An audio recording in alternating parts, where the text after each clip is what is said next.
Everyone, তোমাদের কাছে আজকে ক্ষমা চেয়ে নিচ্ছি। আজকে কেকের কোনো ভিডিও আসবে না, কারণ কেকের আমার প্রোডাক্টের অনেক কিছু স্টক আমার কাছে অ্যাভেলেবেল নেই, সেই জন্যে। আর এই স্টকগুলো আমাকে নিউ মার্কেট বা বড়বাজার থেকে কিনতে হতো। কিন্তু এখন আমাদের এখানে যা পরিস্থিতি, বাইরে বেরোনো খুবই কষ্টকর হয়ে পড়েছে। তার উপর আমাদের বুধবার এখানে সোনারপুরে রেলগেটের কাছে একটা কর্মসূচি ছিল, মেয়েরা রাত দখল করো, জাস্টিস ফর আরজি কর। সেই জন্য আমরা সেখানে গেছিলাম।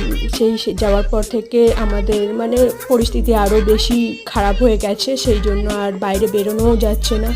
আমাদের এই ঘরের কাছেই একটা শপ আছে, এখানেই একটাই শপ আছে, সেই শপ থেকে আমরা কিছু প্রোডাক্ট নিয়েছি।